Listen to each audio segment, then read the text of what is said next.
নমস্কার বন্ধুরা, তিয়াশাস রেসিপিতে সকলকে স্বাগত জানাই। আজ হাজির হয়েছি একটি সহজ ব্রেকফাস্টের রেসিপি নিয়ে। মাত্র 10 মিনিটেই বানিয়ে নিতে পারবেন এমন একটা ব্রেকফাস্টের রেসিপি আজ আপনাদের বানিয়ে দেখাবো। আর এই রেসিপিটা আপনারা তেল ছাড়াই তৈরি করে নিতে পারবেন। আর এটা খুবই স্বাস্থ্যকর আর একেবারে পারফেক্টভাবে আজ বানিয়ে দেখাবো। আর কিভাবে বানালে এটা পারফেক্ট হবে সেটা আপনারা এই ভিডিওর মধ্যেই দেখতে পাবেন। তো চলুন তাহলে দেখে নেওয়া যাক এই সহজ ব্রেকফাস্টের রেসিপিটি। এই ব্রেকফাস্টটা তৈরি করার জন্য প্রথমেই আমি ফ্রাই প্যান গরম করে দিয়ে দিচ্ছি অল্প 1 চামচ মতো সাদা তেল। তেলের মধ্যে দিয়ে দিচ্ছি 1/2 চামচ গোটা জিরে, একটা শুকনো লঙ্কা আর 1 মুঠো মতো রসুন দিয়ে দিচ্ছি। আর দিয়ে দিচ্ছি 1 চামচ সাদা তিল। এবার সব কিছুকে তেলের সঙ্গে একবার ভালো করে নেড়েচেড়ে মিশিয়ে নিচ্ছি। আর এই চাটনিটাকে যদি আপনারা সম্পূর্ণ নিরামিষ করতে চান তাহলে এখানে রসুনের পরিবর্তে আপনারা গ্রেট করা আদাটা ব্যবহার করবেন আর রসুনটা স্কিপ করবেন।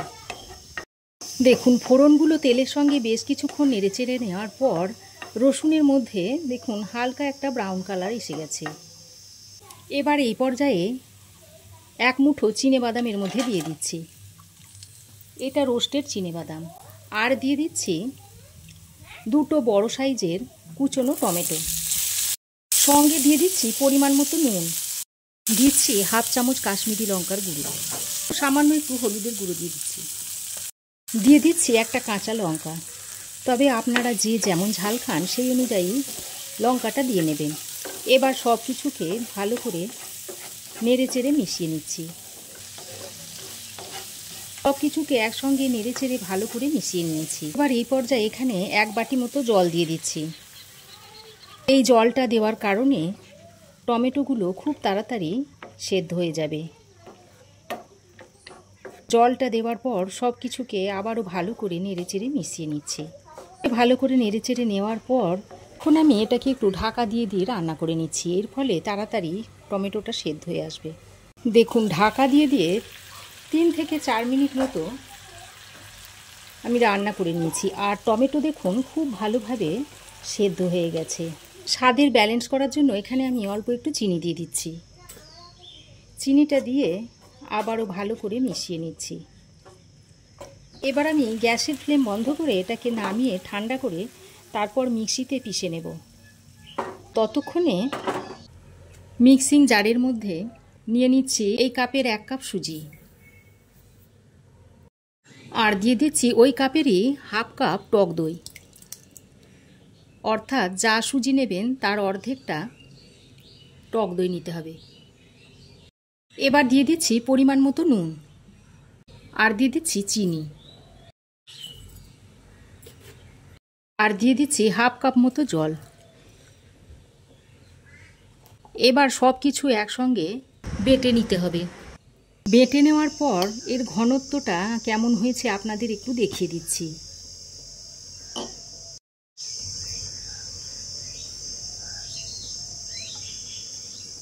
দেখুন দেখে নিশ্চয়ই বুঝতে পারছেন যে এর ঘনত্বটা কেমন হয়েছে। আমি যেহেতু 1/2 কাপ জল দিয়ে এটাকে বেটে নিয়েছি তাই এর ঘনত্বটা বেশ অনেকটাই মোটা হয়েছে। তাই আমি এখানে আরও 1/2 কাপ জল মিক্সি ধুয়ে দিয়ে দিচ্ছি। তারপর একটা চামচের সাহায্যে ভালো করে মিশিয়ে নিচ্ছি। এবার দেখুন এর ঘনত্বটা ঠিক আমি এরকম রেখে দিয়েছি। এখন এটাকে ঢাকা দিয়ে 1.5 থেকে 2 মিনিট মতো রেখে দিচ্ছি। এদিকে দেখুন চাটনিটা আমি মিক্সিতে পিষে নিয়েছি। এবার এর মধ্যে একটু তড়কা দিয়ে দেব। এবার আমি একটা ছোট্ট প্যানের মধ্যে দিয়ে দিচ্ছি 1 টেবিল চামচ মতো সাদা তেল। তেল গরম হয়ে এলে এবার একটা শুকনো লঙ্কা দিয়ে দিচ্ছি। 1/2 চামচ মতো দিয়ে দিচ্ছি গোটা সর্ষে। এর মধ্যে হলুদ আর কালো 2 রকম সর্ষেই আছে। আর দিয়ে দিচ্ছি কয়েকটা কারি পাতা। আর রঙটা যাতে সুন্দর হয় সেই জন্য একটু কাশ্মীরি লঙ্কার গুঁড়ো দিয়ে দিচ্ছি। এবার ফোড়নটাকে সুন্দর করে ভেজে নিচ্ছি। দেখুন ফোড়ন সুন্দর করে ভেজে নিয়েছি। এবার আমি এই তড়কাটা এই চাটনির উপরে ঢেলে দিচ্ছি। দেখুন চাটনি আমার রেডি। এদিকে দেখুন 2 মিনিট পর ব্যাটারের ঢাকাটা আমি খুলে নিয়েছি। এবার এখানে আমি হাফ চামচ মতো বেকিং সোডা অ্যাড করে দিচ্ছি। তারপর বেকিং সোডাটা দিয়ে ভালো করে মিশিয়ে নিচ্ছি। আমি এখানে বেকিং সোডা ব্যবহার করেছি, আপনারা চাইলে এখানে ইনো দিয়ে দিতে পারেন কিংবা বেকিং পাউডারও দিয়ে দিতে পারেন। যেহেতু এর মধ্যে দই দেওয়া আছে তাই বেকিং সোডাটা দেওয়ার কারণে ফার্মেন্ট হতে শুরু করবে। এই যে বেলুনের মতো দেখতে পাচ্ছেন, তার মানে ফার্মেন্ট হতে শুরু করেছে। এদিকে গ্যাসে একটা ননস্টিক প্যান খুব ভালোভাবে গরম করে নিয়েছি।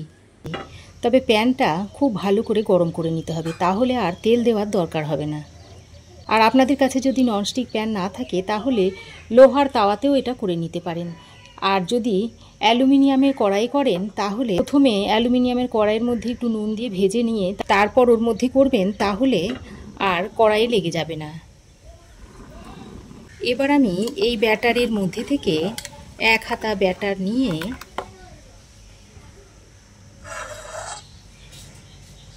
প্যানের মধ্যে দিয়ে দিচ্ছি। গ্যাসের ফ্লেমটাকে এই সময় লো টু মিডিয়ামে রেখে দিতে হবে।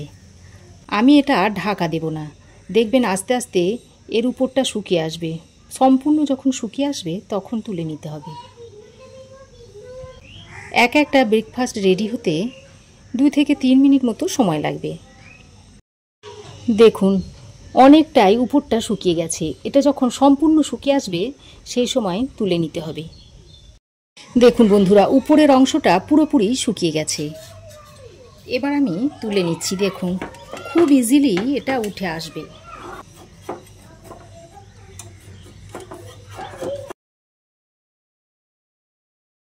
দেখুন কত সুন্দর একটা ব্রেকফাস্ট তৈরি হয়ে গেল।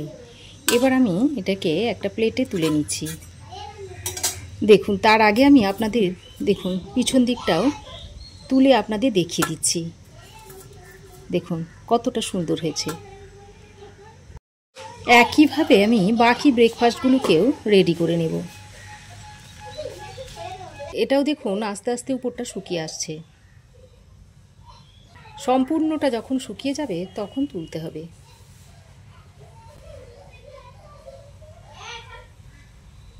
দেখুন উপরটা পুরোপুরি শুকিয়ে গেছে। এটাকেও আমি তুলে নিচ্ছি। দেখুন তেল ছাড়াই কত সুন্দর ব্রেকফাস্টগুলো রেডি হয়ে যাচ্ছে।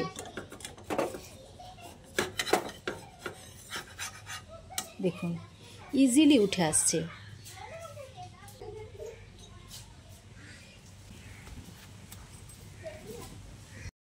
আর বাকি সমস্ত ব্রেকফাস্টগুলো আমি ওই একইভাবে তৈরি করে নিচ্ছি।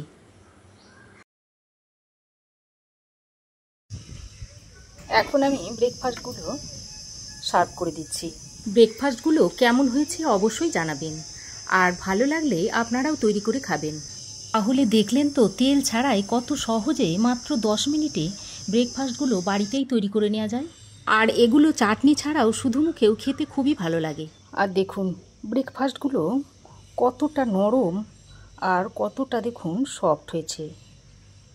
দেখে নিশ্চয়ই বুঝতেই পারছেন যে ব্রেকফাস্টগুলো কতটা নরম তুলতুলে আর কতটা সফট হয়েছে দেখুন।